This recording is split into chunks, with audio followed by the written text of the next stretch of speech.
Hello दोस्तों, मैं doctor Shubham Jadhav, chemistry faculty E Inspire Academy आपका स्वागत करता हूं। आपको स्क्रीन पे दोस्तों एक गाड़ी दिख रही होगी। तो सर क्या आज हम गाड़ी चलाना सीखेंगे? नहीं। फिर कुछ लोगों के दिमाग में ये इमेज बन रहा होगा कि सर यहाँ पर हमें वी यू करके कुछ दिख रहा है या एस कुछ दिख रहा है, तो सर ऐसे टर्म्स तो हम बेसिकली फ़िज़िक्स में देखते हैं, तो क्या हम फिज़िक्स डिस्कस करेंगे? बिल्कुल नहीं दोस्तों। तो ये जो बेसिकली मैंने जो कार बनाई है, इससे मैं आपको अगले चैप्टर का नॉलेज दूंगा, बेसिक नॉलेज कि आखिर हमें करना क्या है ना। क्योंकि आप एक बार समझ गए कि हमें करना क्या है, फिर तो हो गया, चैप्टर ही ख़त्म हो जाएगा आराम से और आपको पूरा पूरा समझ में आने वाला है। ठीक है, तो देखते हैं कि सबसे पहले इस कार को क्या समझें। इस कार को समझिए आप एक रिएक्शन। ओके, अब ये रिएक्शन क्या है, चालू होगी, क्लियर है, और उसको 0% से लेकर 100% तक जाना है या होना है। मतलब वो 0% से चालू होगी और 100% तक होगी। बेसिकली ये एक रिएक्शन तो है, पर इसे आप समझ लें कि यदि वो 0% पे है तो रिएक्शन का केवल कौन सा पार्ट हमारे पास है? रिएक्टेंट। कौन है? केवल रिएक्टेंट, है ना। तो दोस्तों बस मैं इस चैप्टर में केवल अभी बेसिकली इस डायग्राम के थ्रू मैं आपको इतना ही समझाना चाह रहा हूँ कि बेसिकली ये तो दोस्तों कार है, इसे हमने माना है रिएक्शन का कौन सा पार्ट? रिएक्टेंट। और अभी फिलहाल की कंडीशन में 0% ये रिएक्शन हुई है, मतलब चालू ही नहीं हुई है, और इसे जाना है 100% तक। तो अभी भी समझ में नहीं आ रहा है सर, है ना। और देखो, तो आपके दिमाग में क्या क्या क्वेश्चन आते हैं। आपके दिमाग में क्वेश्चन आएगा कि सर ये जब कार जाएगी तो किस स्पीड से चलेगी? पहली चीज़, what will be its velocity, आपके दिमाग में पहला क्वेश्चन। ओके, ये कितने % अपनी डिस्टेंस तय कर चुकी है? यदि इसे 100% जाना है, या मैं समझूं कार के हिसाब से तो इसे 100% जाना है, ये हो गया।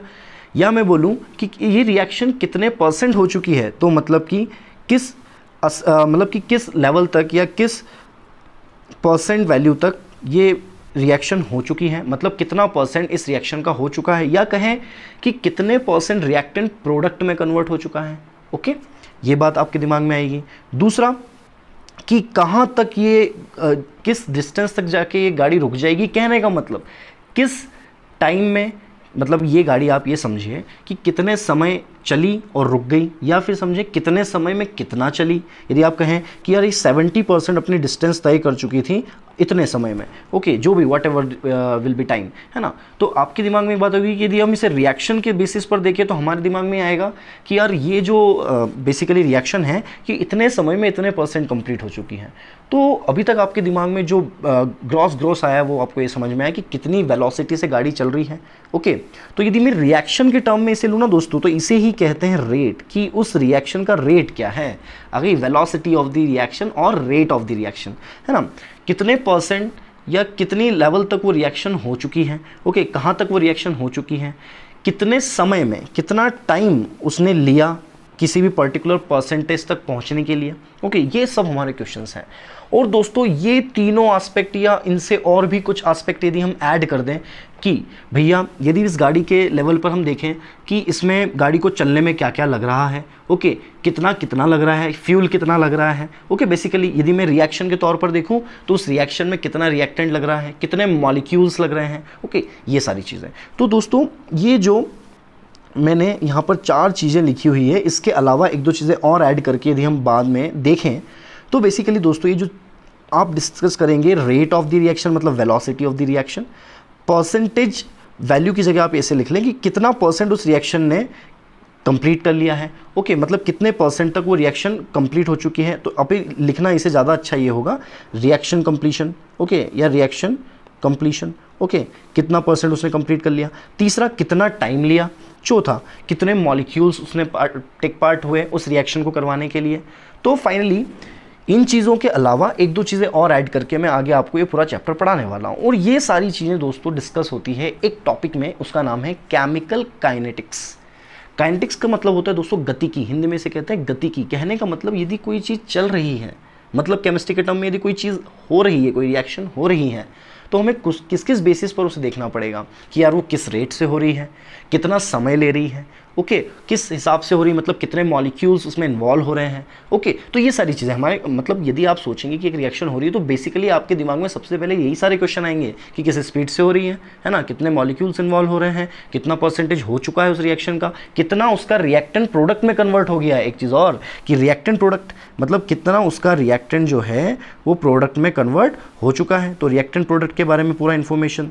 ओके, तो ये सारी चीज़ें हमें देखना है इस चैप्टर में। ओके, तो बस हमें बिल्कुल मन लगा के इस केमिकल काइनेटिक्स चैप्टर, जिसमें हमें रिएक्शन के बारे में बहुत कुछ पढ़ना है ना, कि उसकी स्पीड क्या है, रिएक्शन कंप्लीशन कितना हुआ है, टाइम कितना लगा, मॉलिक्यूल्स कितने मतलब आए या कितने पार्ट लिया, है ना, और रिएक्टेंट और प्रोडक्ट के बारे में जानकारी कि कितना रिएक्टेंट प्रोडक्ट में कन्वर्ट हुआ। ओके, तो ये बस ये जो डायग्राम मेरा समझाने का मतलब सिर्फ इतना सही है कि इस एग्जाम्पल के थ्रू आपको एटलीस्ट ये पता चला कि आखिर केमिकल काइनेटिक्स गतिक में डिस्कस क्या क्या होता है, क्योंकि गति का मतलब यही होता है कि चल रही है कोई चीज़, और चल रही है तो हमारे मन में ये क्वेश्चंस आ सकते हैं। तो आगे बढ़ते हैं।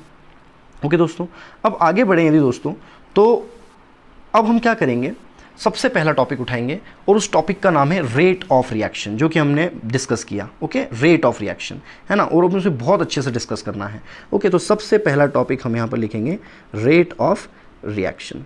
Okay, rate of reaction. तो सबसे पहले हम देखेंगे कि रेट ऑफ रिएक्शन को किस किस सिंबल से डिनोट किया जा सकता है। तो दोस्तों इस पूरे टॉपिक में मैं रेट ऑफ रिएक्शन को स्मॉल r से लिखूंगा। ओके, स्मॉल r से, या फिर मैं लिख सकता हूं इसे dx/dt करके। ओके, या फिर कोई भी dx, मतलब कि यहां पर आप कह सकते हैं कि r को मैं डायरेक्टली dx, और सर x क्या है, अमाउंट, x क्या है, अमाउंट।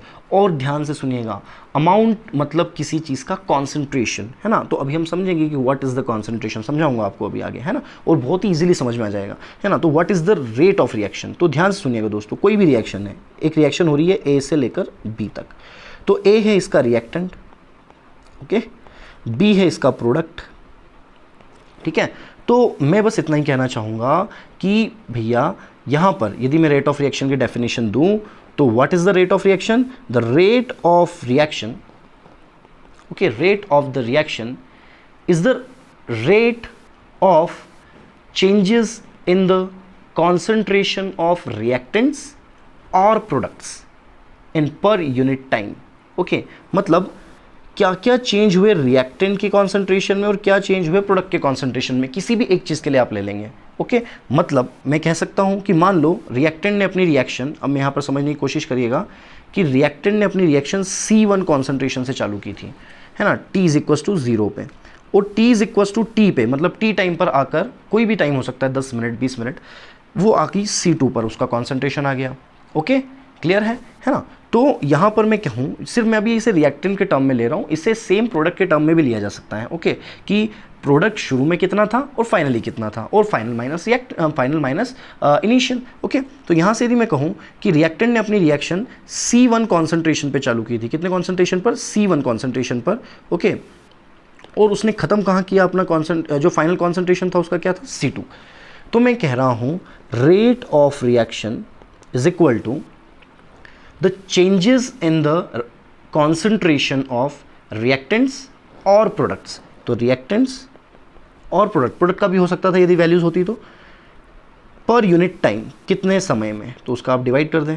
ओके, या मैं इसे ऐसा भी लिख सकता हूँ डेल्टा C / डेल्टा T, कितने समय में, T2 - T1 कर लेते हैं इसको।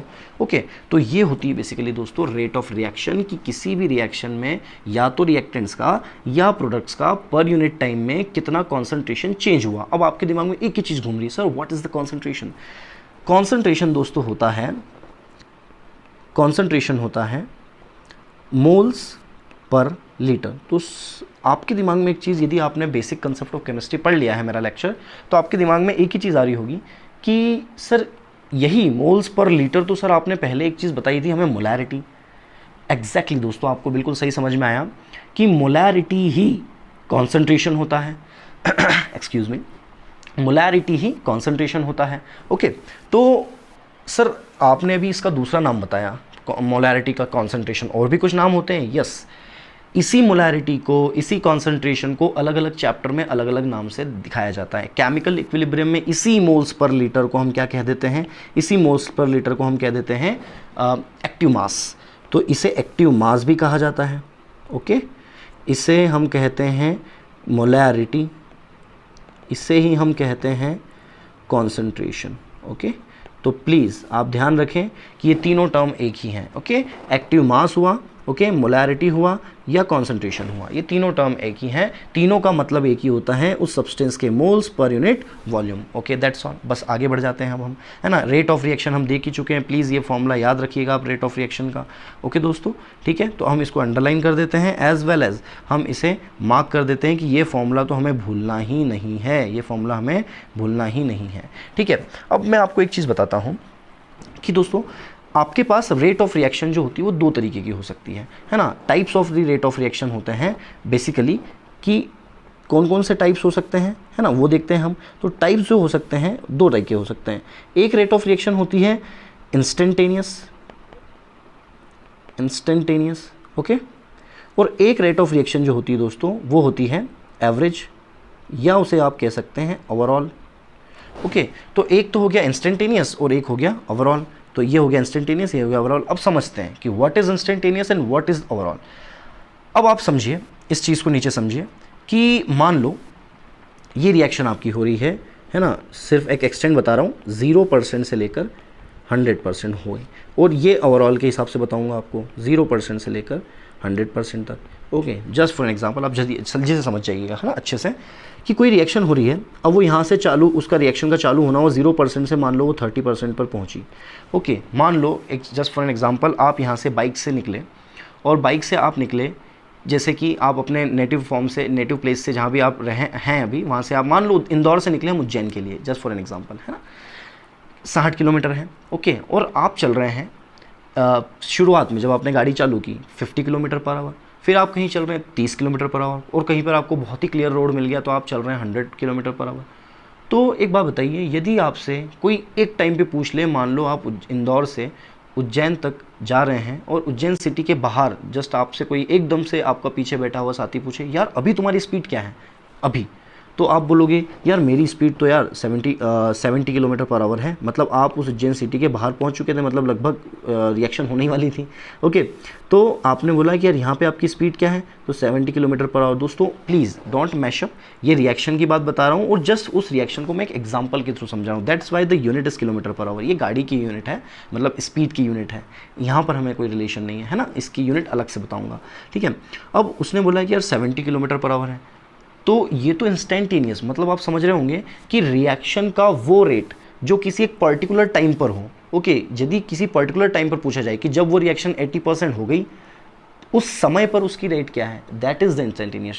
और व्हाट इज़ द ओवरऑल, यदि आपने कहा कि जब मैं इंदौर से उज्जैन गया तो मैं 70 से भी चला, मैं 100 से भी चला, मैं 80 से भी चला, और मैं कभी कभी 30 की स्पीड पे भी चला, पर यदि ओवरऑल देखा जाए, अगली बात से मैंने ओवरऑल देखा जाए कि आपको यहाँ से इंदौर पहुँचने में 60 किलोमीटर का रास्ता है और आपको लग गया मान लो 1 घंटा, तो आपकी स्पीड क्या कहलाई overall, 60 kilometre per hour. Okay, जबकि आप 110 से भी चल रहे थे बीच में, कहीं पर 80 से भी चले, कहीं पर 30 से भी चले।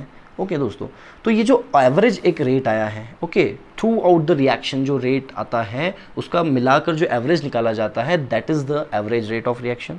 ओके, जो कि हम बेसिकली इस फॉर्मूला से निकालते हैं जो आपकी स्क्रीन पर जो हरे मार्क से दिख रहा है, ओके, ग्रीन मार्क से। ओके, और ये जो इंस्टेंटेनियस होता है दोस्तों, ये होता है कि एक पर्टिकुलर टाइम पर, टाइम ऑफ द इंस्टेंट पर आपने पूछ लिया। ओके, तो हम कौन सा डिस्कस करेंगे सर, आप तो ये बताइए, हमें केमिकल काइनेटिक्स में क्या पढ़ना है। तो दोस्तों हमें पढ़ना है एवरेज और overall rate of the reaction. Okay, average और overall rate of the reaction. Okay, आगे बढ़ जाते हैं कि आपने बता दिया कि रेट ऑफ द रिएक्शन मतलब कि यहाँ पर दो टाइप की होती है, इंस्टेंटेनियस होती है और एवरेज होती है ना, क्लियर है। तो रेट ऑफ द रिएक्शन भी समझ लिए, उनके टाइप्स भी समझ लिए। आगे बढ़ जाते हैं। अब आगे बढ़े दोस्तों, तो सबसे पहले हम देखेंगे कि हमारे पास एक और टॉपिक हमें डिस्कस करना है। हमने अभी तक एक ही टॉपिक डिस्कस किया है, रेट ऑफ रिएक्शन, है ना। अब हम आगे बढ़ते हैं और एक टॉपिक पे आते हैं। उस टॉपिक का नाम है law of mass action. Law of mass action. Okay, तो लॉ ऑफ मास एक्शन क्या होता है, ये बहुत ही इंपॉर्टेंट टॉपिक है दोस्तों, जो कि आपको आगे पूरे केमिकल काइनेटिक्स में काम आने वाला है। What is the law of mass action. तो आपकी एक रिएक्शन हो रही थी ए से बी। ओके, रिएक्शन हो रही थी ए से बी। अब लॉ ऑफ मास एक्शन कहता है कि कोई भी रिएक्शन हो रही हो, कैसी भी रिएक्शन हो रही है, उस रिएक्शन का जो रेट होगा, है ना। यहाँ पर मैं एक चीज़ थोड़ा सा और बता दूँ दोस्तों कि रेट को मैंने आपको यहाँ पर लिखा था, या तो मैं आर से बताऊँगा, ऊपर आप प्लीज़ नज़र डालिए, या तो मैं आर से बताऊँगा या dx/dt से, एक चीज़ और ऐड कर लो, या मैं कैपिटल आर से भी बता सकता हूँ।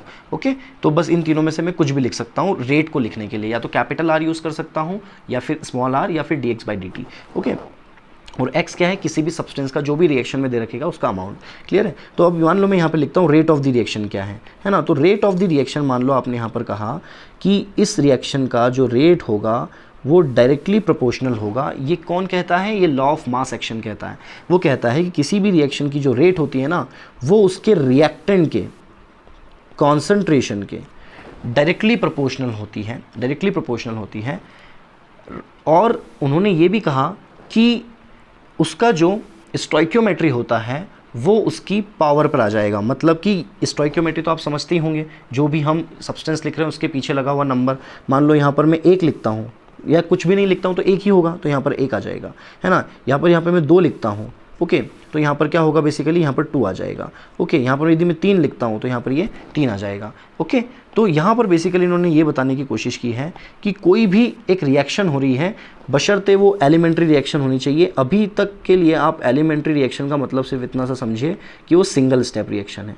ओके, सिंगल स्टेप रिएक्शन है, वो एक ही स्टेप में हो रहा है। ओके, तो बस मैं इतना सा कहना चाहूँगा कि लॉ ऑफ मास एक्शन कहता है if any single step reaction और elementary reaction is taking place, और यदि उसका रेट आपको देखना हो तो उसका रेट डायरेक्टली प्रोपोर्शनल होता है उसके रिएक्टेंट के कॉन्सेंट्रेशन के, और उसका जो स्टोइकियोमेट्री होता है वो हमेशा उसके पावर में आ जाता है। Okay, this is the law of mass action. तो यहाँ से उन्होंने कहा कि जो रेट है, यहाँ पर हम प्रोपोर्शनल का साइन हटाएं तो एक कांस्टेंट आएगा के, है ना, और इस कांस्टेंट को हम कहते हैं रेट कांस्टेंट। क्या कहते हैं दोस्तों, रेट कांस्टेंट, क्योंकि ये रेट को बताने के लिए आया है तो हम यहाँ पे इसे कहेंगे रेट कांस्टेंट।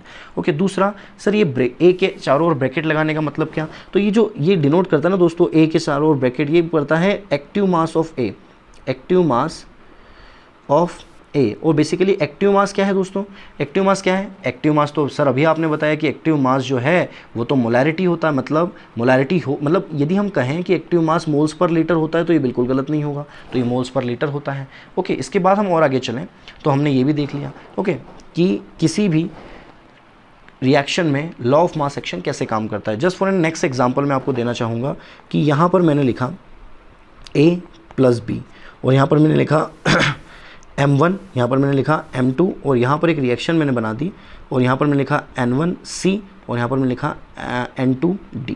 ओके, अब ये हो क्या रहा है, a और b आपस में मिल रहे हैं, c और d को बना रहे हैं, और रिएक्शन कैसी है, रिवर्सिबल रिएक्शन। ये डबल एरो साइन का मतलब होता है रिवर्सिबल, मतलब रिएक्टेंट से प्रोडक्ट बन रहा है एंड फर्दर प्रोडक्ट से रिएक्टेंट बन रहा है।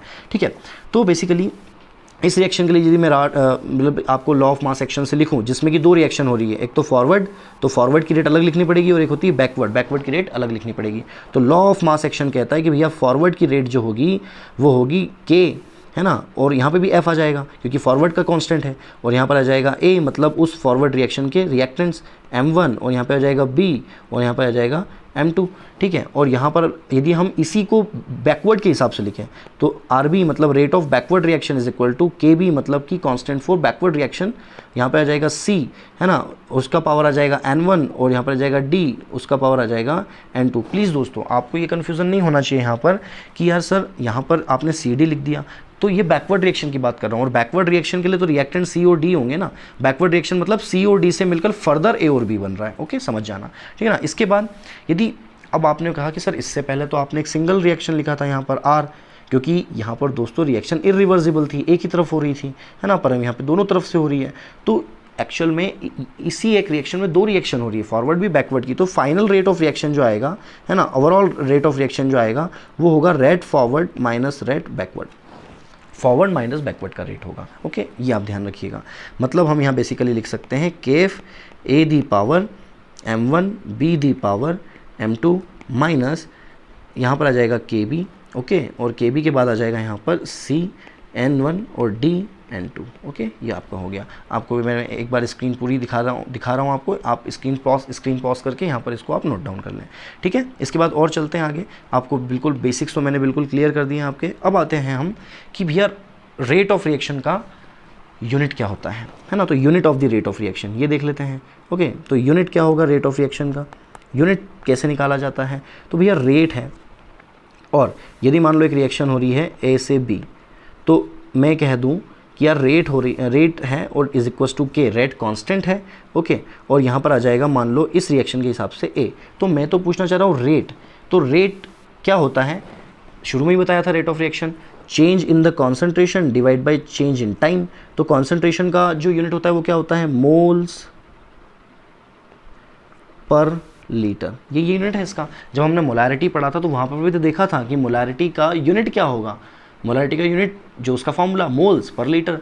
दोस्तों यहाँ की बात नहीं कर रहा हूँ, ओवरऑल फिजिक्स ओवरऑल केमिस्ट्री की यदि आप देखेंगे तो किसी भी फॉर्मूले में किसी भी एंटिटी का आपको यूनिट निकालना हो तो वो फॉर्मूला से निकल जाता है। ओके, जैसे कि यहाँ पर मैंने निकाला मोल्स पर लीटर, पर यहाँ पर टाइम भी है नीचे तो पर सेकेंड, तो ओवरऑल क्या हो जाएगा moles litre inverse second inverse, या फिर आप इसे कहें मोल्स पर लीटर पर second. Okay, litre inverse second inverse का मतलब है आपने उस नीचे लिखे हुए जो लीटर है और सेकंड को ऊपर ले लिया, ठीक है ना। ओके, तो यहाँ पर यूनिट भी आ गई हमारी, है ना। और यदि हम इस हिसाब से देखें तो यहाँ पर अभी 1 है, एलिमेंट्री रिएक्शन है तो यहाँ पर भी 1 रहेगा। लॉ ऑफ मास, जो लॉ ऑफ मास एक्शन है उसके अकॉर्डिंग हमने देख लिया कि, और प्लीज़ मैं आपसे मतलब यहाँ पर रिक्वेस्ट करता हूँ कि ये जो है ये बहुत इंपॉर्टेंट चीज़ है, रेट का, ये रेट जो हमारा है इसका जो यूनिट है वो आप बिल्कुल याद रखें, moles litre inverse second inverse, please please please आप याद रखें। ओके, इसके बाद और आगे बढ़ते हैं। तो और आगे बढ़ेंगे तो अब हमने लॉ ऑफ मास एक्शन भी समझ लिया कि कोई भी रिएक्शन हो रही है यदि वो एलिमेंट्री रिएक्शन है, ओके, तो उसके जो रेट होगी वो डायरेक्टली प्रोपोर्शनल होगी उसके रिएक्टेंट के कॉन्सेंट्रेशन के, और बाकायदा उसका जो स्टोइकियोमेट्री है वो उसके पावर में होना चाहिए। किसके पावर में, उसके रिएक्टेंट के कॉन्सेंट्रेशन के पावर में।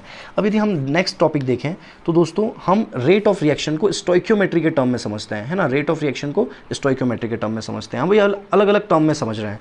हमने पहले रेट ऑफ रिएक्शन को क्या देखा, हमने पहले रेट ऑफ रिएक्शन को देखा, ध्यान से देखिएगा, रेट ऑफ रिएक्शन को हमने ओवरऑल एक पूरे कॉन्सेप्ट के अकॉर्डिंग समझा कि आखिर उसका बेसिक क्या है। फिर हमने समझा कि उसके टाइप्स, ओके। फिर इसके बाद हमने देखा लॉ ऑफ मास एक्शन, और लॉ ऑफ मास एक्शन को हमने कनेक्ट किया रेट के साथ, क्योंकि हम रेट ऑलरेडी ऊपर पढ़ चुके थे। तो हमने रेट का एक नया फॉर्म यहाँ पर देखा कि अच्छा लॉ ऑफ मास एक्शन के अकॉर्डिंग रेट ऐसे लिखी जाती है, ओके, है ना। इसके बाद हमने देखा कि किसी भी रिवर्सिबल रिएक्शन की रेट आप कैसे निकाल सकते हैं, है ना। इसके बाद हम देखेंगे रेट को कुछ अलग टर्म्स में, और उसका मैं हेडिंग डाल रहा हूँ यहाँ पर, rate in terms of stoichiometry।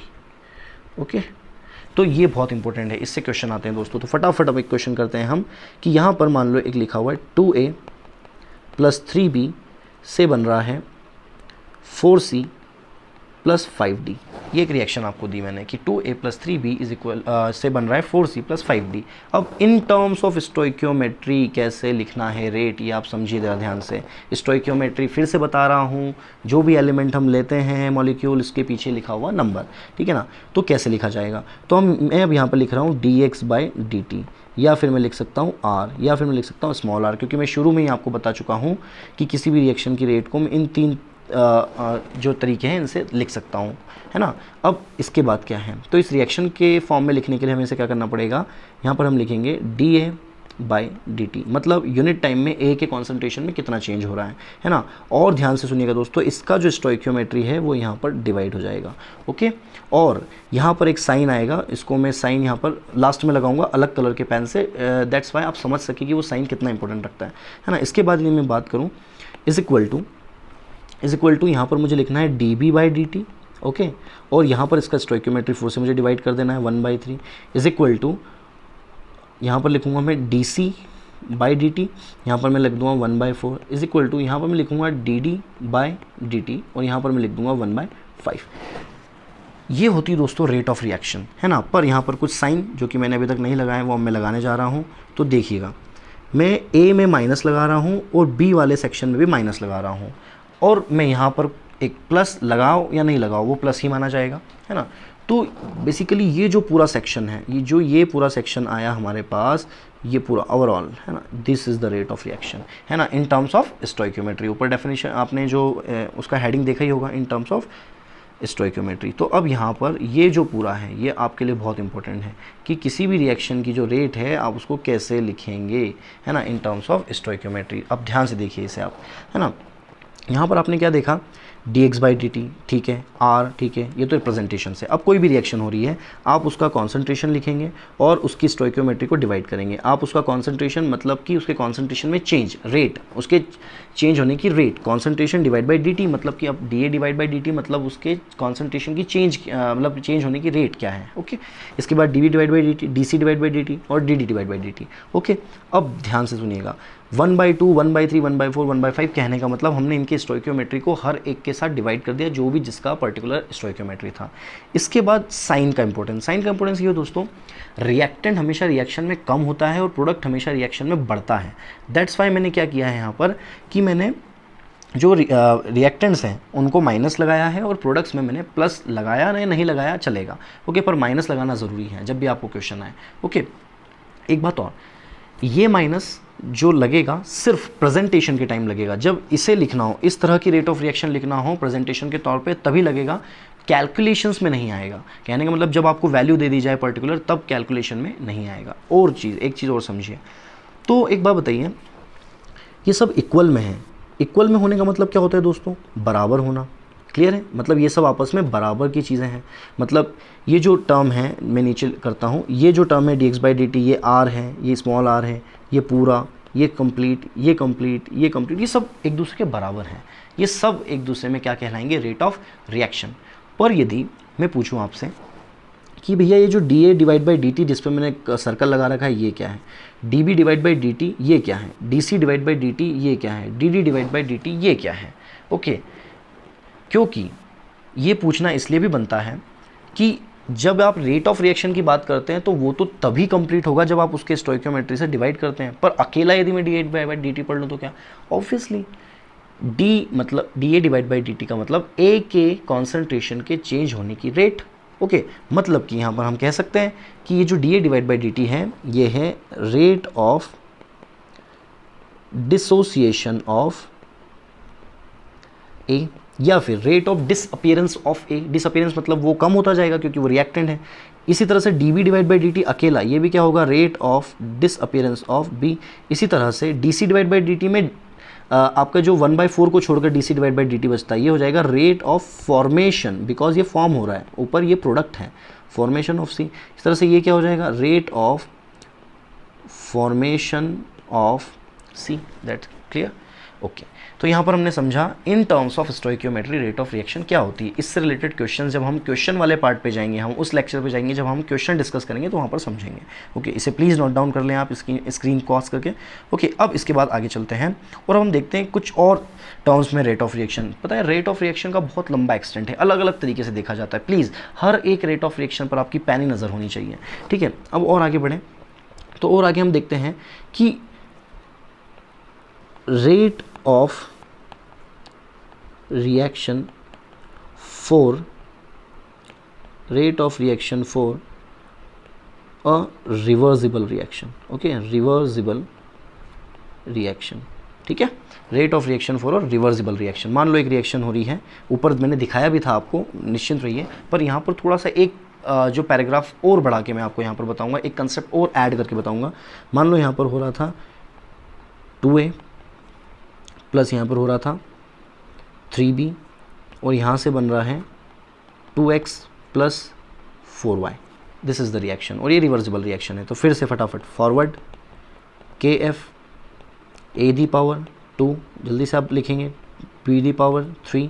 Okay, और यहाँ पर हम लिख लेंगे क्या, बैकवर्ड के लिए, तो बैकवर्ड का हो जाएगा RB is equals to KB, यहाँ पर हो जाएगा x दी पावर, यहाँ पर हो जाएगा x दी पावर 2 और y दी पावर 4। ओके, इसके बाद हम आ जाते हैं कि इसके लिए ओवरऑल रेट आपने लिखी ही थी।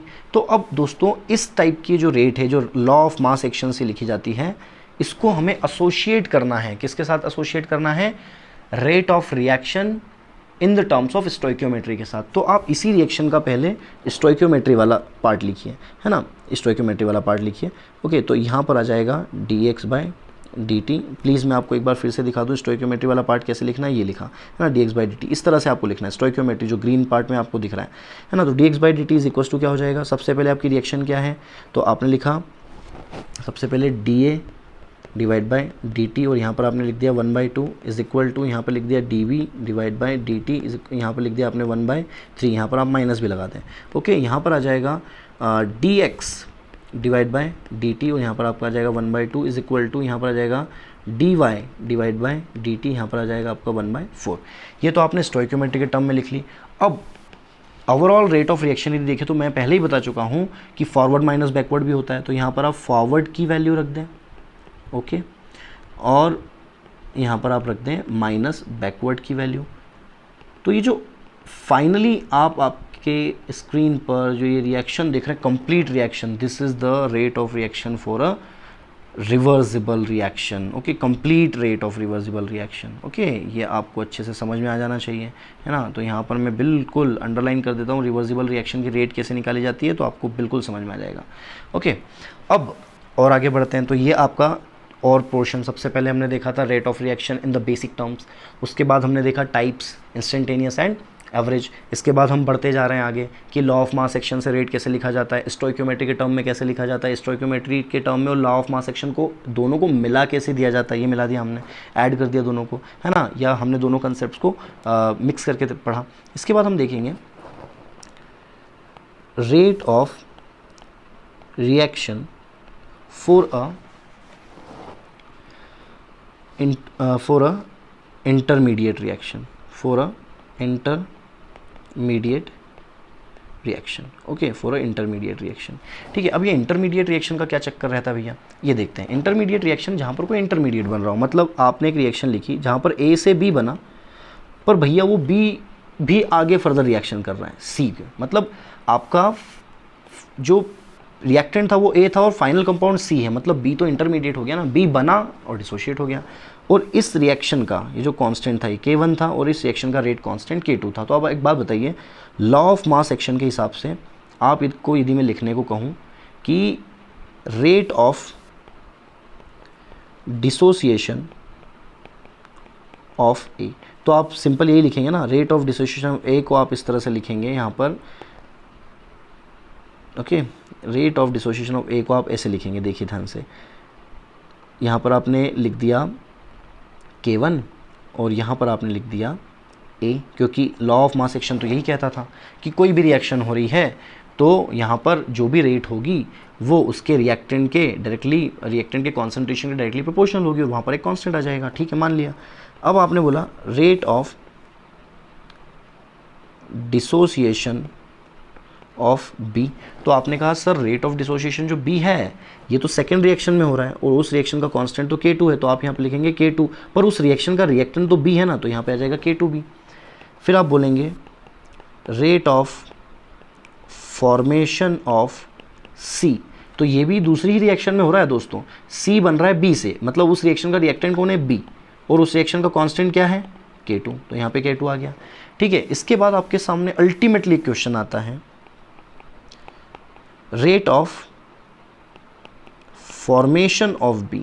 ये आपके लिए क्रिटिकल क्वेश्चन हो जाएगा। अब आपके दिमाग में आ रहा होगा क्या क्रिटिकल, पहली रिएक्शन में बन रहा है और उसका रिएक्टेंट ए है तो हम लिख देंगे K1A।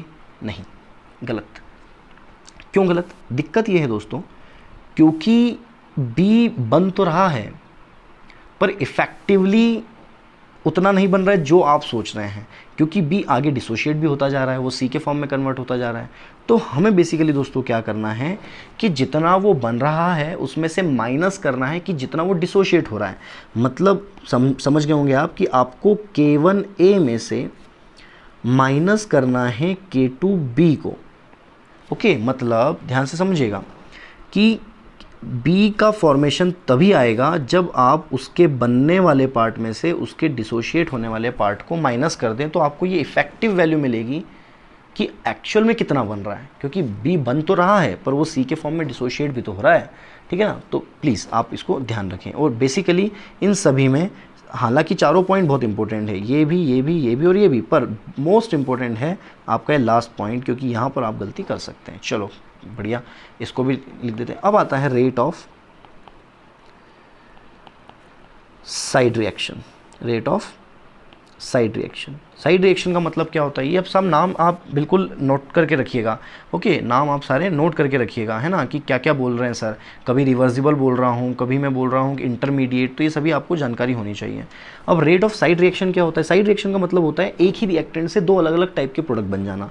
मतलब आपने लिया ए था, आपने उसी से बी भी बना लिया, उसी से आपने सी भी बना लिया, और बी बनाते टाइम आपका जो कांस्टेंट था वो K1 था, रेट कांस्टेंट, और सी बनाते टाइम आपके पास जो रेट कांस्टेंट था वो था K2। अब आपने क्या किया कि सर इसका कैसे लिखेंगे रेट ऑफ रिएक्शन, ये तो बड़ा कॉम्प्लेक्स है। देखिए, रेट ऑफ रिएक्शन आप सिर्फ इतना करें, और एक बात और देखिए यहाँ पर थोड़ा सा कि इन दोनों का रिएक्टेंट तो एक ही है ना। मतलब यदि मैं पहले वाले के फॉर्म में लिखूँ तो लिखूँगा K1A, और आपको सिर्फ इतना सा कष्ट करना है कि दूसरी रिएक्शन जो हो रही है उसको आपको लिखना है इस तरह से। मतलब दोनों का जो रेट है आपको ऐड कर देना है ना। जब साइड रिएक्शन होती है तो यहाँ पर आप क्या करेंगे, ए को कॉमन ले लेंगे और अंदर क्या मेंशन कर देंगे, K1 प्लस K2, और ये इस तरह से आपका रेट ऑफ साइड रिएक्शन आ जाएगा। तो आपने हर टाइप की रेट का आपने क्या मतलब रिएक्शन का आपने क्या समझ लिया, रेट समझ लिया किस तरह से निकाला जाएगा। इंटरमीडिएट समझ लिया, साइड रिएक्शन समझ लिया, है ना। इसके अलावा स्टोइकियोमेट्री के टर्म में समझ लिया, है ना। लॉ ऑफ मास एक्शन से रेट निकालना सीख लिया, बेसिक रेट का एक्चुअल कंसेप्ट क्या होता है वो समझ लिया। अब आगे बढ़ते हैं कि भैया ऐसे कौन कौन से फैक्टर्स हैं, क्लियर है, ऐसे कौन कौन से फैक्टर्स हैं जो रेट ऑफ रिएक्शन को अफेक्ट करेंगे, और आखिर कोई रिएक्शन हो रही है तो उसमें एनर्जी के कौन कौन से चेंजेस हो रहे हैं, ये हमें बेसिकली समझना है, ठीक है ना। हम रेट ऑफ रिएक्शन को फैक्टर्स भी समझते हैं, और फिर फर्दर इसके बाद हम जाके समझेंगे कि ऐसे कौन कौन से एनर्जी कंसेप्ट्स हैं जो कि हमें लगाने चाहिए किसी रिएक्शन के होने में। तो समझो, अभी दो पार्ट मैंने आपको बताए, तो एक एक करके डील कर लेंगे हालांकि हम, है ना। तो दो पार्ट बताएं, एक तो रिएक्शन का एनर्जेटिक्स, तो यहाँ पर हम समझेंगे एनर्जेटिक्स ऑफ रिएक्शन, ओके। और दूसरा पार्ट मैंने आपको बोला है कि factors affecting rate of reaction, है ना, factors affecting rate of reaction, clear है। तो सबसे पहले मेरे हिसाब से जब आप फैक्टर्स समझना चाहेंगे तो आपको कहीं कहीं पर ये एनर्जेटिक्स का काम आ जाएगा। तो हमारा पहला टॉपिक उठाएंगे हम अभी का एनर्जेटिक्स ऑफ रिएक्शन। मतलब ऊपर से हम चलते आ रहे हैं, रेट को हम समझ लिए, अब हम समझेंगे एनर्जेटिक्स क्या होती है रिएक्शन की। तो दोस्तों प्लीज़ आप इस तरह से समझें, एक मैं आपको बहुत ही शानदार ग्राफ बना के समझाता हूँ कि आखिर हम एनर्जेटिक्स को बेस्ट तरीके से कैसे अंडरस्टैंड कर सकते हैं। तो आपने ग्राफ तो पढ़े ही होंगे, ग्राफ में बेसिकली दो एक्सिस तो हम लेते ही हैं, है ना, ठीक है। तो ये एक्सिस जो हो जाएगा आपका, ये जो वाला एक्सिस है ये हो जाएगा आपका वाई एक्सिस, ओके, और ये हो जाएगा आपका एक्स एक्सिस। तो क्या समझते हैं, सारी एनर्जीज़ के बारे में समझेंगे हम यहाँ पर, है ना। अब मान लो एक्स एक्सिस में रिएक्शन हो रही है ना, रिएक्शन बढ़ती जा रही है, होती जा रही है, और उस रिएक्शन के होने के साथ साथ वाई एक्सिस में हम देखेंगे कैसे कैसे एनर्जी के चेंजेस आ रहे हैं। अब ध्यान से सुनिए, किसी रिएक्शन में क्या क्या इन्वॉल्व हो सकता है, समझना थोड़ा ध्यान से। किसी रिएक्शन में इन्वॉल्व हो सकता है कोई रिएक्टेंट और कोई प्रोडक्ट, क्योंकि रिएक्शन तो ऐसी होती है, रिएक्टेंट से प्रोडक्ट का बनना, ओके। तो ये हो गया हमारा रिएक्टेंट, ओके, और ये हो गया हमारा प्रोडक्ट, ओके। तो रिएक्टेंट, प्रोडक्ट, क्लियर है। अब यदि मैं बात करूँ कि इस एग्जाम्पल में हमें कैसे इसको फिट बैठाना है ना, इस एग्जाम्पल में हमें इसे कैसे फिट बैठाएंगे।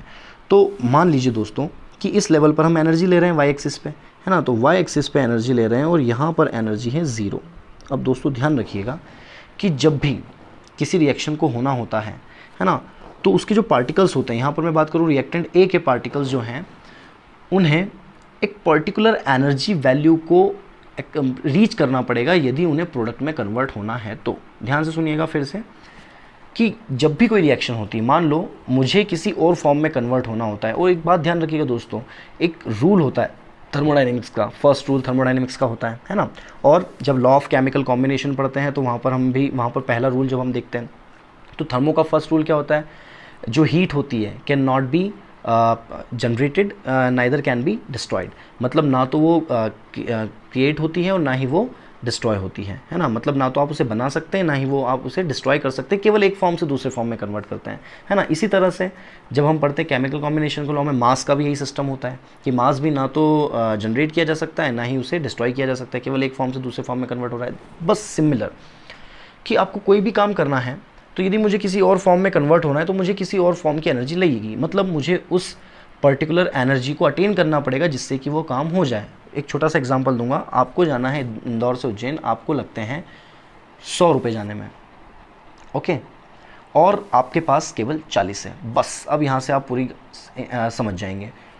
टोटल एनर्जी आपको उज्जैन में पहुँचने तक, मतलब इस रिएक्शन पे समझें तो प्रोडक्ट बनाने तक आपको कितनी एनर्जी चाहिए थी, 100, ओके, पर उसमें से केवल आपके पास थी 40, है ना।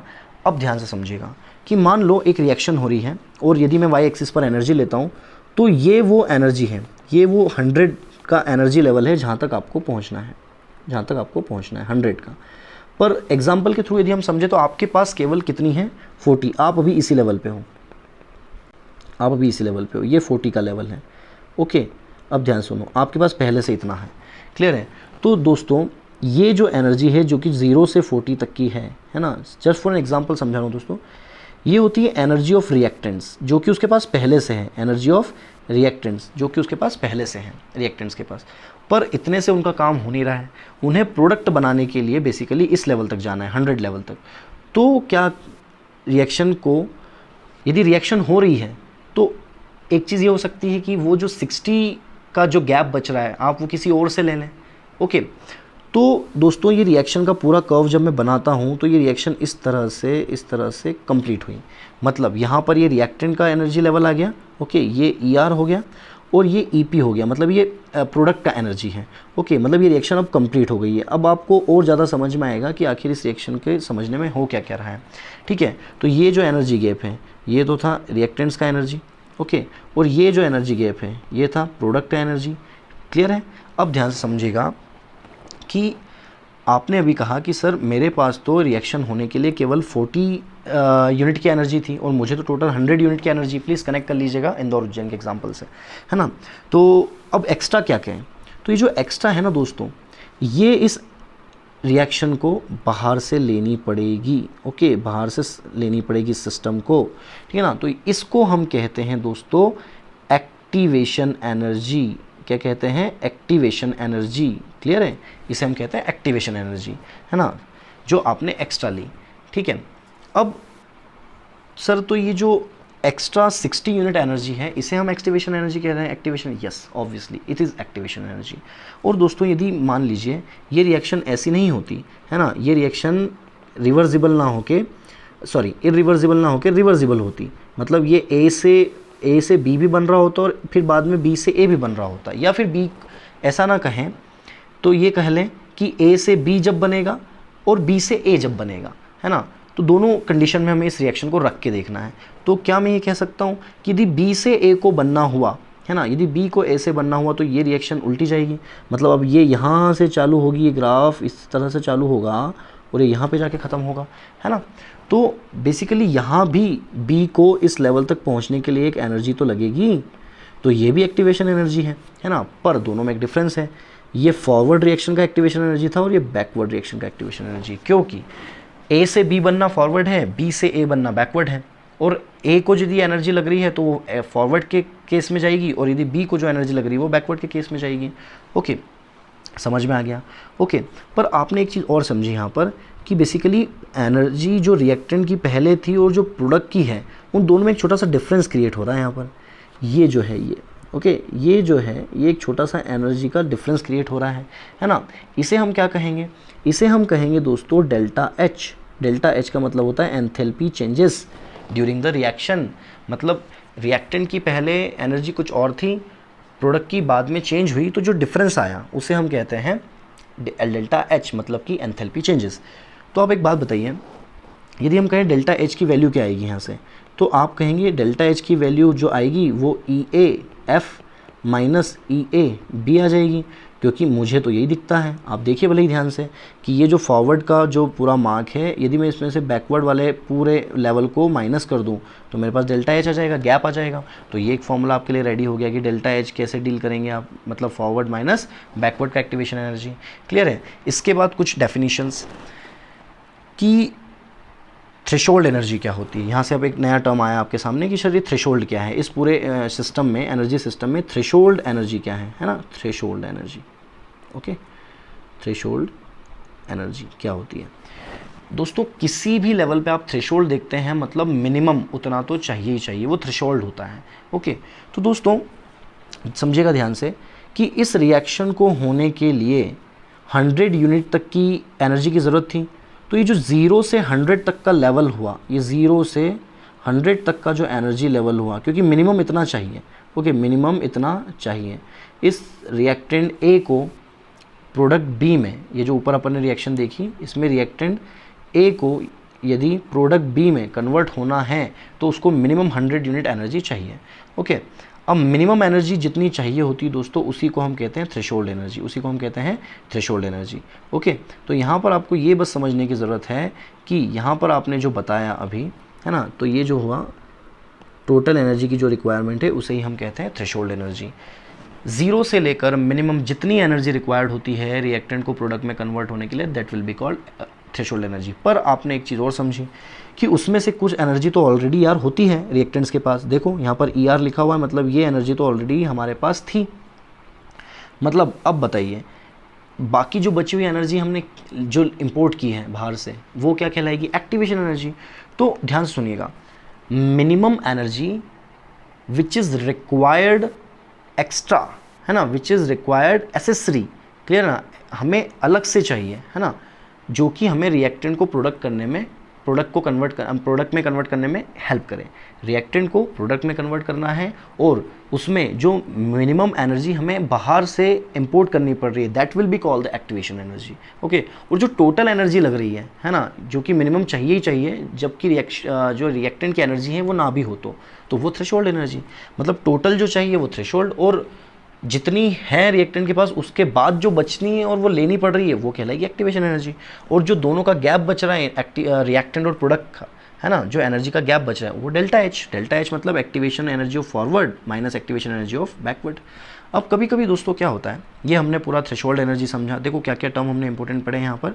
हमने थ्रेशोल्ड एनर्जी समझा, हमने एक्टिवेशन एनर्जी भी समझा, है ना, थ्रेशोल्ड एनर्जी समझा और एक्टिवेशन एनर्जी भी समझा, है ना, क्लियर है। चलो आगे बढ़ जाते हैं। अब आगे बढ़ेंगे दोस्तों तो इसी को एक नए फॉर्म में देखेंगे, इसी डायग्राम को एक नए फॉर्म में देखेंगे। अब ये नया फॉर्म क्या होगा, ध्यान से समझिएगा, है ना। मैंने बनाया एक दूसरा ग्राफ, उस दूसरे ग्राफ में मैंने एक ऐसा डायग्राम बनाया, फिर से वही, इस वाई एक्सिस पर एनर्जी है और इस एक्स एक्सिस पर रिएक्शन है। मैंने ग्राफ बनाया जिसमें मैं कुछ इस तरह से बनाया मैंने और कुछ इस तरह से बनाया। ओके, ये ग्राफ है। इस ग्राफ में आप दोस्तों समझिएगा कि फिर से आपको लगता है कि एक रिएक्टेंट है जो कि ए से बी बना रहा है, पर आपने कहा कि सर इस ऊपर वाले ग्राफ में केवल एक पीक था और यहाँ पर 2 पीक मिल रहे हैं, ऐसा क्यों? तो यहाँ से आप समझेंगे कि रिएक्शन एक स्टेप में नहीं 2 स्टेप में हो रही है। समझे आप, ये रिएक्शन एक स्टेप में नहीं 2 स्टेप में हो रही है। ओके, तो यहाँ पर मैं आपको कुछ तरीके बताऊँगा कि आपको मल्टीपल स्टेप रिएक्शन के क्वेश्चन कैसे सॉल्व करने हैं, है ना। तो दोस्तों फिर से ये जो गैप आया आपको समझ में आ गया होगा, ये है एक्टिवेशन एनर्जी। ओके, ये है एक्टिवेशन एनर्जी। ओके, इधर से ये जो है ये है बेसिकली एक्टिवेशन एनर्जी, ये बैकवर्ड का एक्टिवेशन एनर्जी है। ओके, और ये फॉरवर्ड का एक्टिवेशन एनर्जी है ना, ठीक है। और अब इसके बाद आप ये समझने की कोशिश करिएगा कि कोई भी रिएक्शन होती है ना, कोई भी रिएक्शन होती है तो उसमें कोई फ्री एनर्जी भी होती है। उस सिस्टम में कोई भी रिएक्शन हो रही होती है तो उस सिस्टम में फ्री एनर्जी भी होती है। तो बेसिकली दोस्तों इसे कहते हैं गिब्स फ्री एनर्जी। तो गिब्स फ्री एनर्जी का जो कंसेप्ट है वो हम अलग से स्टेट्स ऑफ मैटर थर्मो में पढ़ते हैं, तो मैं यहाँ पर बहुत ज़्यादा एलैबोरेट ना करने की बजाय आपको सिर्फ यहाँ पर समझने का तरीका बताता हूँ कि यहाँ पर उसको कैसे ध्यान रखना है।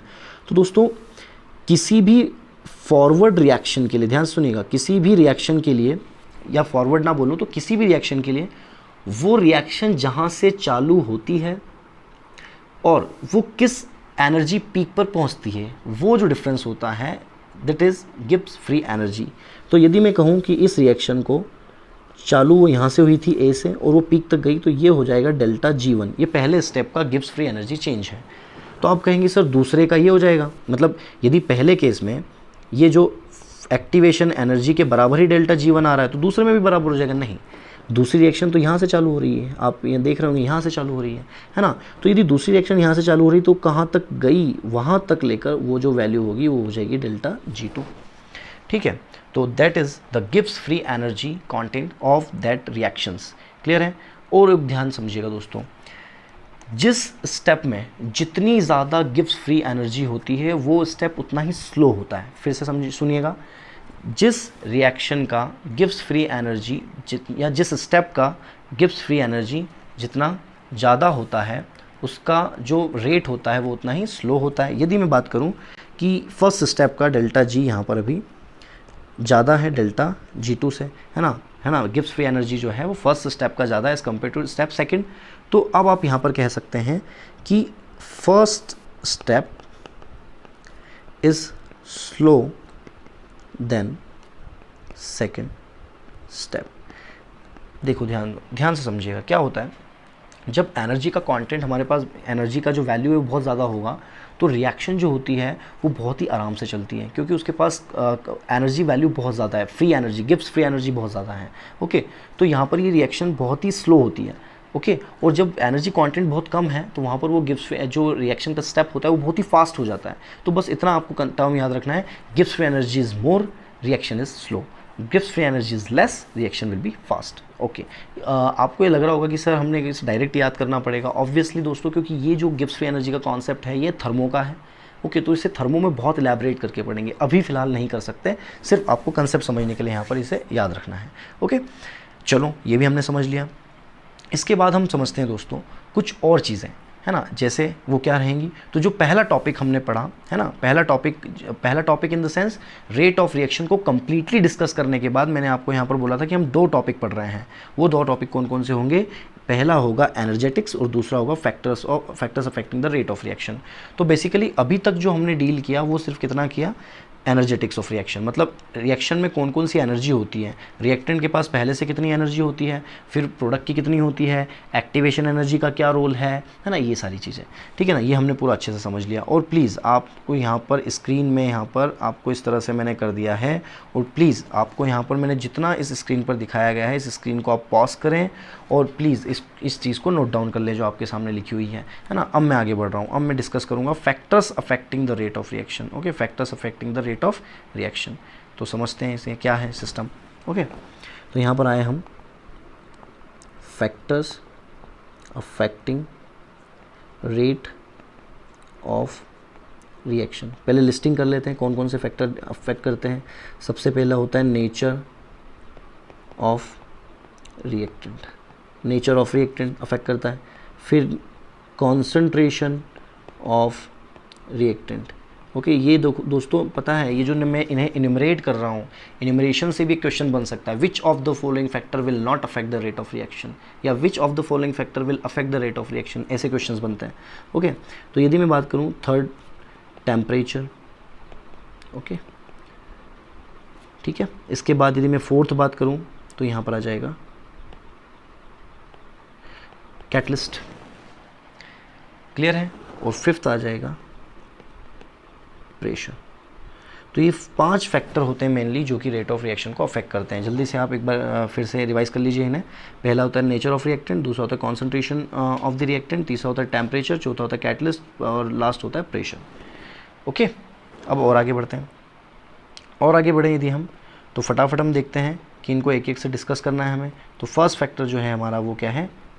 फर्स्ट फैक्टर नेचर, है ना। अब नेचर ऑफ रिएक्टेंट का मतलब होता है, जल्दी से समझिएगा, नेचर ऑफ रिएक्टेंट का मतलब होता है, इसके अंदर 3 पॉइंट हैं। इसके अंदर 3 पॉइंट कौन कौन से हैं कि उस जो रिएक्टेंट है उस रिएक्टेंट का साइज़ क्या है। ओके, उस रिएक्टेंट का केमिकल नेचर क्या है, और उस रिएक्टेंट का स्टेट क्या है, फिजिकल स्टेट क्या है। ओके, तो प्लीज़ फटाफट समझते हैं। साइज़ जितना छोटा होगा रेट ऑफ रिएक्शन उतना ज़्यादा होगा, मतलब इन्वर्सली प्रोपोर्शनल रिएक्शन। रीज़न इसका पूछा जाता है क्योंकि जितना छोटा साइज़ उतना ही जो उसका सरफेस एरिया होता है वो उतना लार्ज होगा। मतलब यदि मैं कहूँ कि यहाँ पर यदि हम इसे इस तरह से लिखें तो ये बहुत ही ज़्यादा अप्रोप्रिएट होगा कि साइज़ जो होता है वो सरफेस एरिया के इन्वर्सली प्रोपोर्शनल होता है। सरफेस एरिया जितना ज़्यादा होता है रेट ऑफ रिएक्शन उतना ही ज़्यादा। किसी भी कंपाउंड का या किसी भी सब्सटेंस का साइज़ जितना बड़ा, किसी भी पार्टिकल का साइज़ जितना बड़ा, उसका सरफेस एरिया उतना ही छोटा। है ना, और सरफेस एरिया जितना छोटा रेट ऑफ रिएक्शन उतनी कम, सरफेस एरिया जितना ज़्यादा रेट ऑफ रिएक्शन उतनी ज़्यादा, मतलब rate of reaction and surface area is directly proportional, है ना। केमिकल नेचर का मतलब होता है दोस्तों, प्लीज़ केमिकल नेचर को समझने के लिए सिर्फ इतना ऊपर जाऊँगा थोड़ा सा, और ऊपर जाके मैं आपको एक चीज़ और यहाँ पर समझाने की कोशिश करूँगा। क्लियर है कि ये हमने जो डायग्राम देखा था, ओके, इस डायग्राम में आप सिर्फ इतना समझने की कोशिश करिएगा अभी कि जो एक्टिवेशन एनर्जी होती है, आप खुद सोचिए कि एक्टिवेशन एनर्जी जितनी ज़्यादा होगी, मतलब मुझे बाहर से उतना ही ज़्यादा इंपोर्ट करना है एनर्जी को, तो उस रिएक्शन की रेट उतनी ही कम होगी। मतलब मुझे यदि किसी रिएक्शन की रेट ज़्यादा रखनी है तो एक्टिवेशन एनर्जी उतना ही कम रखना है। एक्टिवेशन एनर्जी जितनी कम होगी रेट ऑफ रिएक्शन उतनी ही ज़्यादा होगी, एक्टिवेशन एनर्जी जितनी कम होगी रेट ऑफ रिएक्शन उतनी ही ज़्यादा होगी। ओके, तो बेसिकली आपको यहाँ पर केमिकल नेचर में यही समझना है कि केमिकल नेचर मतलब दो रिएक्शन हो रही है ए से बी और एक रिएक्शन हो रही है सी से डी, ठीक है। तो R1 इसका रेट है और R2 इसका रेट है। तो यदि पहली रिएक्शन की बात करूं तो पहली रिएक्शन की यदि एक्टिवेशन एनर्जी EA1 है और दूसरी रिएक्शन की एक्टिवेशन एनर्जी EA2 है, तो दोस्तों यदि EA1 ग्रेटर है EA2 से, मतलब एक्टिवेशन एनर्जी ज़्यादा लग रही है पहली रिएक्शन में एज़ कम्पेयर टू दूसरे, तो दूसरी रिएक्शन की जो रेट होगी वो ज़्यादा होगी क्योंकि उसके लिए एक्टिवेशन एनर्जी कम लग रही है। That's all. स्टेट तो आपको पता ही है, गैसियस यदि स्टेट है तो बहुत जल्दी रिएक्शन करेगा, लिक्विड उससे कम और सॉलिड तो सबसे कम, क्योंकि फ्री मूवमेंट ऑफ पार्टिकल किस में होता है, गैस में। तो पहला जो फैक्टर है हमने यहाँ पर डिस्कस किया, आप पॉज करके इसे नोट डाउन कर लीजिए। दूसरा फैक्टर जो हमने देखा था दोस्तों, दूसरा फैक्टर यहाँ पर बेसिकली होता है कौन सा, वो हम देखते हैं फटाफट, है ना। दूसरा फैक्टर जो है वो रेट ऑफ, यहाँ पर हमने पहला दिया नेचर ऑफ रिएक्टेंट और आ जाएगा concentration of the reactant. Okay, concentration of reactant, simple सी बात है, रिएक्टेंट है ना जितना ज़्यादा होगा रिएक्शन उतनी ही ज़्यादा होगी। रीज़न, क्योंकि देखो क्या होता है, कॉन्सेंट्रेशन जितना हो ज़्यादा होगा पार्टिकल्स उतने ज़्यादा होंगे, रिएक्टेंट के पार्टिकल्स जितने ज़्यादा होंगे उनके बीच में, पार्टिकल्स के बीच में कॉलिजन्स ज़्यादा होंगे, इफेक्टिव कॉलिजन, है ना, इफेक्टिव कॉलिजन बात करें, और इफेक्टिव कॉलिजन जितने ज़्यादा होंगे रेट ऑफ रिएक्शन उतनी ही ज़्यादा होगी। कहने का मतलब कॉन्सेंट्रेशन ऑफ द रिएक्टेंट जितना ज़्यादा होगा पार्टिकल्स उतने ही ज़्यादा होंगे। कॉन्सेंट्रेशन मतलब आपने उसका अमाउंट बढ़ा दिया, पार्टिकल्स उतने ही ज़्यादा। कॉलिजन, इफेक्टिव कॉलिजन मतलब एक दूसरे रिएक्टेंट के पार्टिकल में टक्करें ज़्यादा होगी, जितनी ज़्यादा टक्करें होगी उतनी ही ज़्यादा एनर्जी क्रिएट होगी जो कि उसको प्रोडक्ट बनाने में हेल्प करेगी और रेट ऑफ रिएक्शन उतनी ही ज़्यादा होगी। चलो, तो ये हमने देखा कॉन्सेंट्रेशन का क्या इफेक्ट होता है। तीसरा आते हैं हम टेम्परेचर। तो तीसरा जो है टेम्परेचर है। अब टेम्परेचर की यदि मैं बात करूं दोस्तों, तो टेम्परेचर जो होता है वो रेट ऑफ रिएक्शन को हमेशा बढ़ाता है, मतलब rate of reaction is directly proportional to the temperature. But एक सिंगल एक्सेप्शन होता है यहाँ पर, सिंगल एक्सेप्शन, जिस रिएक्शन में रेट नहीं बढ़ता वो होता है NO प्लस हाफ O2 और ये होता है NO2। और इसका भी मैं मतलब बताऊंगा कि वाई दिस इज़ एक्सेप्शन, क्योंकि एक ही एक्सेप्शन क्यों है, क्योंकि जनरली तो रेट ऑफ रिएक्शन बढ़ती है, यदि टेम्परेचर बढ़ता है तो रेट ऑफ रिएक्शन बढ़ जाएगी, भले वो रिएक्शन एंडोथर्मिक हो, ओके, भले ही वो रिएक्शन एक्सोथर्मिक हो, कोई भी रिएक्शन हो, रेट ऑफ रिएक्शन हमेशा टेम्परेचर से क्या होता है, बढ़ता है। ओके, और एक्सेप्शन उसका क्या है, ये रिएक्शन है। इसको बताते हैं, अगले ही टॉपिक में डिस्कस कर लेते हैं। अब ये टेम्परेचर के अंदर मैं फर्दर कुछ टॉपिक्स डिस्कस करूंगा दोस्तों, और इस टेम्परेचर के अंदर बेसिकली कितने टॉपिक डिस्कस होंगे, 2। कौन कौन से सब टॉपिक्स यदि आप मान लें टेम्परेचर को तो हम जा सकते हैं। पहला टेम्परेचर क्विशेंट या टेम्परेचर कोएफिशिएंट, दूसरा होगा Arrhenius equation. Okay, Arrhenius equation. तो पढ़ते हैं फटाफट हमारे टॉपिक की तरफ। अब सबसे पहले आप देखते हैं कि टेम्परेचर कोएफिशिएंट क्या है। इससे पहले मैं यहाँ पर थोड़ा सा आपको फिर से बैकवर्ड जाऊँगा और बता दूंगा कि हर चीज़ का मैं रीज़न बताते जा रहा हूँ कि क्यों ऐसा हो रहा है, आखिर टेम्परेचर बढ़ने पर रेट ऑफ रिएक्शन क्यों बढ़ता है, ये बताना मैंने अभी भूल गया था मैं आपको, क्योंकि मैंने ऊपर सारे रीज़न दिए। टेम्परेचर जब बढ़ता है दोस्तों तो जो मॉलिक्यूल्स होते हैं उनकी काइनेटिक एनर्जी बढ़ती है। काइनेटिक एनर्जी मतलब उनमें एनर्जी आ जाती है और फिर वो बहुत रैपिडली मूवमेंट करने लगते हैं, जिसकी वजह से जो उनके कॉलिजन, उनकी टक्करें होती है वो बहुत ज़्यादा बढ़ जाती है। उसकी वजह से इफेक्टिव कॉलिजन बहुत ज़्यादा बढ़ जाते हैं और रेट ऑफ रिएक्शन अपने आप बढ़ जाती है। जैसे आपने कॉन्सेंट्रेशन में देखा था, कॉन्सेंट्रेशन बढ़ा, कॉन्सेंट्रेशन बढ़ने के साथ साथ क्या हुआ, टक्करें ज़्यादा बढ़ी, इफेक्टिव कॉलिजन ज़्यादा बढ़े, और इफेक्टिव कॉलिजन बढ़ने से क्या हुआ, रेट ऑफ रिएक्शन बढ़ गई। क्लियर है? ओके, तो इस तरह से हम यहाँ पर टेम्परेचर का रीज़न। अब फर्स्ट जो हो गया हमारा टॉपिक, सब टॉपिक आ गया, 8 सब टॉपिक, टेम्परेचर कोएफिशिएंट। ओके, इसे हम डिनोट कर सकते हैं K से या KT से, टेम्परेचर कोएफिशिएंट को। ओके, अब ये क्या होता है, सिंपल। जब आप बायोलॉजी पढ़ेंगे, एनसीईआरटी बायोलॉजी या फिर कहीं से भी, तो फोटोसिंथेसिस एक चैप्टर होता है। फोटोसिंथेसिस चैप्टर में बेसिकली दोस्तों क्या होता है कि आपको एक कंसेप्ट बताया जाता है वहाँ पर कि हर 10 डिग्री सेल्सियस टेम्परेचर बढ़ने पर फोटोसिंथेसिस की रेट 2 से 3 गुना बढ़ जाती है ना, 2 to 3 टाइम्स हो जाती है। That is the temperature coefficient of photosynthesis reaction. Okay, तो बेसिकली आप सिर्फ ऐसे समझिए इसको कि कोई रिएक्शन 10 डिग्री सेल्सियस पर पहले हो रही थी, है ना, जस्ट फॉर एन एग्जांपल, है ना, और बाद में हमने उसका टेम्परेचर 10 डिग्री सेल्सियस बढ़ा दिया, मतलब 20 डिग्री सेल्सियस कर दिया।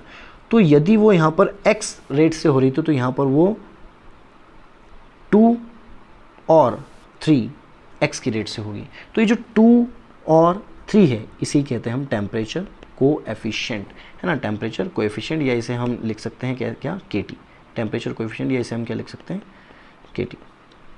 क्लियर है? ओके, तो यहाँ पर हमारे ये चीज़ क्लियरिटी आ गई। अब इसको फॉर्मूला के फॉर्म में कैसे लिखना है, क्योंकि इससे क्वेश्चन आते हैं, क्वेश्चन भी हमें इसे करना है। और एक बात ध्यान रखना, तो ये 2 और 3 ही क्यों? क्योंकि जनरली जितनी रिएक्शंस होती हैं उनमें 10 डिग्री सेल्सियस टेम्परेचर बढ़ाने पर बेसिकली या तो 2 टाइम्स हो जाता है रेट ऑफ रिएक्शन, या 2.5 टाइम्स हो जाता है, या 3 टाइम्स हो जाता है। तो इसलिए ये ग्रॉस वैल्यू है। इसे हम कहें कि मान लो T टेम्परेचर पर, हम इसे ऐसे लिखें, T टेम्परेचर पर जो टेम्परेचर कोएफिशिएंट की वैल्यू थी वो KT थी, या कांस्टेंट की वैल्यू थी, है ना, कांस्टेंट की वैल्यू क्या थी, KT थी, है ना। और जब क्या हुआ, 2 मिनट आप थोड़ा सा यहाँ पर ये ध्यान दें, KT यहाँ से आप हटा लें, है ना, KT आप यहाँ से हटा लें। इसे टेम्परेचर कोएफिशिएंट को, क्योंकि टेम्परेचर कोएफिशिएंट एक नंबर है तो उसे हमें किसी कांस्टेंट के फॉर्म में रिप्रेजेंट नहीं करना है ना। तो यहाँ पर आप इसको KT की तरह से रिप्रेजेंट नहीं करेंगे, क्योंकि टेम्परेचर कोएफिशिएंट एक नंबर होता है। ओके, चलो नीचे आ जाते हैं। अब हम नीचे हम आते हैं और अब हम देखते हैं कि बेसिकली T टेम्परेचर पर ये जो रेट कांस्टेंट है, अब ये मैं आपको यहाँ पर अलग से लिख देता हूँ, दिस इज रेट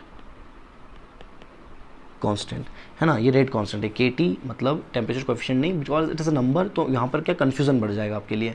आपको पहले भी K लिख दिया, अभी मैं K लिख दूंगा तो आप कन्फ्यूज हो जाएंगे, दैट्स वाई। ओके, तो अब बेसिकली हमने यहाँ पर क्या किया है कि T टेम्परेचर पर रेट कांस्टेंट KT है, और T में हमने जब 10 डिग्री सेल्सियस का टेम्परेचर बढ़ा दिया तो वो हो गया KT+10।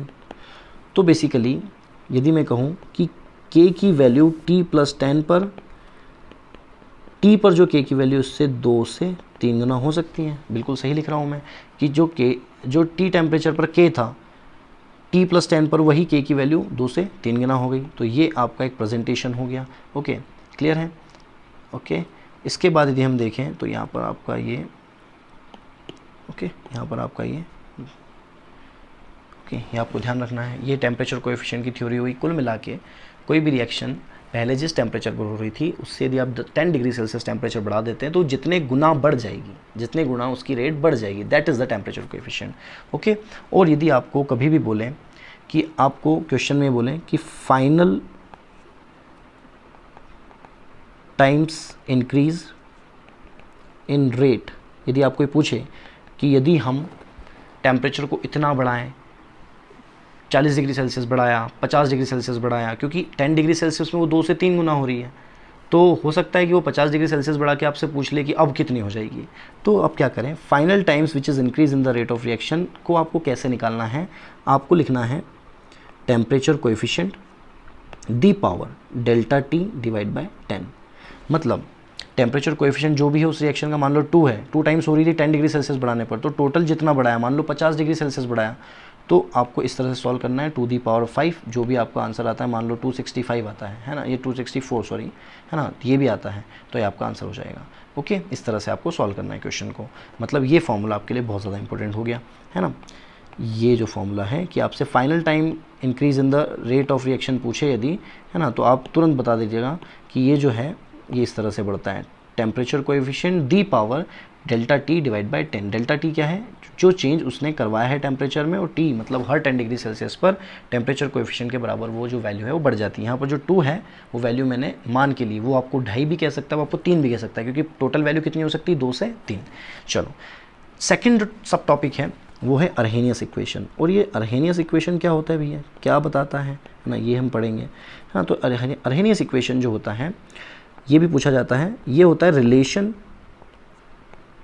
Between rate constant relation between rate constant and temperature, है ना, and temperature. Okay, rate constant and temperature, मतलब टेम्परेचर को मैं टी से डिनोट कर दूंगा और रेट कांस्टेंट को के से। तो बेसिकली दोस्तों यहाँ पर कुछ डेरिवेशंस हैं जो कि मैं नहीं करवा सकता इस क्रैश कोर्स में, क्योंकि बहुत ही हमें अच्छे से स्पीड में पढ़ना है, तभी जाके ये टॉपिक बहुत ही जल्दी कवर हो पाएगा। तो हम क्या करेंगे, बेसिकली इसका फॉर्मूले पे आएंगे सीधे, है ना। तो फॉर्मूला क्या है इसका? फॉर्मूला है k is equals to A E the power minus E A divide by R T. अब ये क्या होता है, मैं यहाँ पे 3-4 फॉर्मूले बताऊंगा, आपको उनको अच्छे से याद रखना है, जब हम क्वेश्चन करेंगे तो सीधे अप्लाई करेंगे। ओके, अब यहाँ पर यदि हम देखें तो ये की जो k है, ये k क्लियर है। अब ये जो k है ये रेट कांस्टेंट है। ओके, a जो है ये अर्हेनियस कांस्टेंट है, ठीक है ना। e जो है वो एक्सपोनेंशियल है। ओके, जो EA है वो तो आपको पता ही है, एक्टिवेशन एनर्जी है। ओके, जो R है वो है आइडियल गैस कांस्टेंट। कि इसकी वैल्यू मैं आपको आगे बताता हूँ, वैसे अभी बता देता हूँ। आपको जो मेनली इसकी वैल्यू रखनी होती है वो रखनी होती है 8.31 जूल पर मोल केल्विन। ये कैसे आई ये हम पढ़ेंगे आगे। ओके, ये जूल है। ओके, इसके बाद आ जाता है T, ये टेम्परेचर इन केल्विन। ये पूरा जो फॉर्मूला है ये आपको मैंने एलेबरेट कर दिया, टेम्परेचर इन केल्विन, है ना। कैपिटल K मतलब केल्विन, स्मॉल k मतलब रेट कांस्टेंट। ओके, अब आगे बढ़ते हैं। जब हम क्या करते हैं, एक्सपोनेंशियल को हटाने के लिए इस पूरे इक्वेशन का क्या ले लेते हैं, लॉग ले लेते हैं, और इसको पूरा लॉगरिथम में सॉल्व करते हैं। तो एक नया फॉर्मूला आता है, log k is equal to log a minus E A divide by 2.303 R T. ये पूरा ड्राइव करके निकाला जाता है दोस्तों, पर समय ना होने के कारण हम इसे डायरेक्ट पढ़ेंगे, और वैसे भी इसके डेरिवेशन में हमें ज़्यादा कुछ मिलता नहीं है। 4 नंबर का जो क्वेश्चन आता है सीधे इस पे आता है। अब इसको लगाकर डायरेक्ट क्वेश्चन करना चाहिए, या फिर एक चीज़ और आती है कि मान लो T1 टेम्परेचर पर K की वैल्यू थी K1, कांस्टेंट की वैल्यू थी K1, T2 टेम्परेचर पर कांस्टेंट की वैल्यू है K2। तो अब इस इक्वेशन को कैसे लिखा जाएगा, क्योंकि दोस्तों मैंने यहाँ पर ऊपर एक लाइन लिखी है कि आखिर अर्हेनियस इक्वेशन बताता किसे है। अर्हेनियस इक्वेशन बताता है रिलेशन बिटवीन, ध्यान से पढ़िएगा इसे, relation between rate constant and temperature. मतलब टेम्परेचर चेंज हुआ, मतलब टेम्परेचर चेंज हुआ तो K किस तरह से चेंज होगा, क्योंकि रिलेशन है दोनों के बीच में कुछ ना कुछ, और ये अर्हेनियस इक्वेशन के द्वारा दिया जाता है।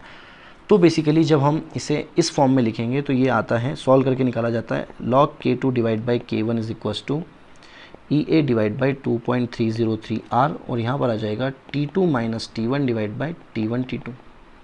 ओके, या फिर आप इसे लिख सकते हैं log K2 divide by K1 okay is equals to EA divide by 2.303, यहाँ पे 1 by T1 minus 1 by T2 है। ओके, T नहीं है ऊपर, 1 बाई T2। ओके, ये आ गया। ओके, तो ये दोनों जो फॉर्मूले हैं ये आपके लिए बहुत इंपॉर्टेंट हो गए, है ना। और ये दोनों जो फॉर्मूले ये इंपॉर्टेंट होने के साथ साथ आपके क्वेश्चन करने में भी आपको काम आएंगे। ओके, और ये क्वेश्चन आपको बिल्कुल बनाने ही है। इस यदि अर्हेनियस इक्वेशन पे कोई भी क्वेश्चन आता है तो ये बनना ही चाहिए। नेक्स्ट, टेम्परेचर के बाद तीसरा जो टर्म है वो हमें पढ़ना है। बेसिकली चौथा फैक्टर जो है वो मैंने लिखाया था आपको, कैटलिस्ट। Okay, catalyst. दोस्तों यहाँ पर मैं एक छोटा सा एडिशन करना चाहूँगा कि जब आपसे बोला जाता है बेसिकली कि ये जो ग्राफ है, ये जो मतलब बेसिकली फॉर्मूला है, इस पर ग्राफ बनता है। इस ग्राफ को आप देख लीजिए, जब आप इसकी कंपैरिजन एक लीनियर जो फॉर्मूला होता है या जो लीनियर जो ग्राफ होता है y is equals to M X plus C से करते हैं, तो एक ग्राफ बनता है जिसमें m स्लोप होता है, c जो होता है वो इंटरसेप्ट होता है। y एक्सिस पर हम लेंगे यहाँ पर बेसिकली y मतलब log k, है ना, और यहाँ पर आ जाएगा हमारा 1 बाई टी, हमारा जो हो जाएगा वो क्या हो जाएगा, x हो जाएगा, है ना, x सॉरी, तो फिर यहाँ पर तो ये उल्टा हो गया, x हमारा x एक्सिस तो नीचे होता है तो x एक्सिस नीचे लिख लो, है ना। x एक्सिस में हम क्या लिख देंगे, बेसिकली इसको ये जो काट देंगे और यहाँ पर हम लिख लेंगे 1 बाई टी, क्योंकि हमारा जो 1 बाई टी है वो हमारा x एक्सिस पे आ जाएगा, और ये जो log k है y वो हमारा y एक्सिस पे आ जाएगा। और इसका जो ग्राफ बनेगा दोस्तों वो इस तरह से बनेगा, जिसका जो स्लोप होगा वो नेगेटिव है। स्लोप का मतलब किसी भी ग्राफ का नीचे जाना या हॉरिजॉन्टल से नेगेटिव एक्सिस में एंगल बनाना, है ना। ये हमारा हॉरिजॉन्टल है, तो ये जो स्लोप है m, ये बेसिकली यहाँ पर है EA डिवाइड बाई 2.303 R। जब आप इस पूरे फॉर्मूले की, है ना, जैसे मैं आपको करके ही बता देता हूँ कि जब आप इसे यहाँ पर क्या करते हैं, इस तरह से देखें, log K is equals to log A minus EA upon 2.303 R, और यहाँ पर मैं लिख दूँ 1/t, तो ये जो 1/t है ये हो गया x, ओके, और ये जो log हो गया ये y, ओके, ये जो log A हो गया ये हो गया इंटरसेप्ट, और ये जो हो गया ये हमारा स्लोप हो गया, ओके। और यहाँ पर ये जो ये है इंटरसेप्ट, तो इंटरसेप्ट की वैल्यू है log A, ये बताना भूल गया था। तो ये भी आपका कवर हो गया। आपको यदि पूछे तो आप बिल्कुल बता सकते हैं। बेसिकली आपको ये चीज़ एक्स्ट्रा पढ़ के ये भी लगा होगा कि सर पता नहीं क्या बताया आपने, ग्राफ तो समझ में नहीं आया बिल्कुल। तो दोस्तों इस चीज़ के लिए आपको थोड़ा सा फिजिक्स से ग्राफिकल नॉलेज लेना पड़ेगा, जो कि फिजिक्स के बेसिक मैथमेटिक्स में पढ़ाया जाता है आपको, ओके। और वहाँ से उठाकर आप बिल्कुल रख सकते हैं यहाँ पर। कैटलिस्ट जो होते हैं दो तरह के होते हैं। ये होते हैं बेसिकली, ये होते क्या हैं तो ये समझ लें कि ये इन्फ्लुएंस करते हैं। इन्फ्लुएंस किसे करेंगे? रेट ऑफ रिएक्शन को। किसको करेंगे? रेट ऑफ रिएक्शन को इन्फ्लुएंस करते हैं। किस तरह से बढ़ाते हैं या कम करते हैं? दो तरीके के होते हैं। कुछ जो पॉजिटिव होते हैं, है ना, वो रेट ऑफ रिएक्शन को क्या करते हैं? बढ़ाते हैं। और कुछ जो नेगेटिव होते हैं और वो क्या करते हैं? रेट ऑफ रिएक्शन को डिक्रीज करते हैं। क्लियर है? कैसे? पॉजिटिव जो कैटलिस्ट होते हैं वो रेट ऑफ रिएक्शन को बढ़ाते हैं। कैसे?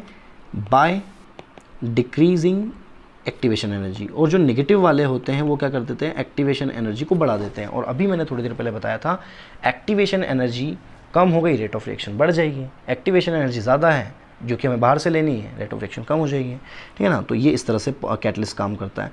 पांचवा फैक्टर है प्रेशर। और दोस्तों प्रेशर में बेसिकली एक ही फंडा है, किसी भी रिएक्शन में आप प्रेशर बढ़ाएंगे तो रेट ऑफ रिएक्शन बढ़ेगा, okay. Rate of reaction is directly proportional to pressure, because rate of reaction आपने बढ़ाया कैसे? प्रेशर को इंक्रीज़ करके। तो क्यों बढ़ा?